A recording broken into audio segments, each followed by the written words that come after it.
Mm. So if you had to pick three of the worst ingredients, like in a face wash or in a facial cream, what would those ingredients be?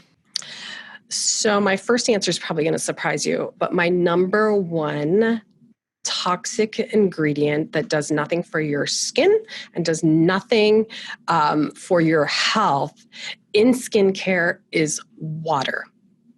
That's number one. Wow.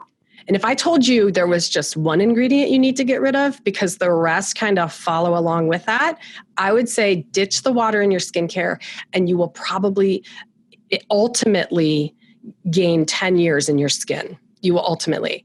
And I can go into that a little bit, but that's primarily the number one ingredient.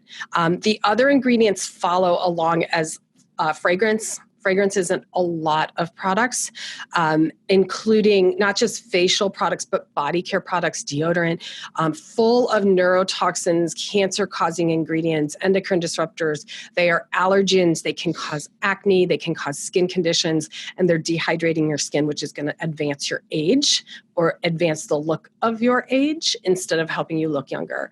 And then after that, it's just a blend of everything else, like the parabens and the phthalates, triclosan if you're talking dental products, artificial colors, artificial ingredients, things like that, just to ditch. You want something that's natural.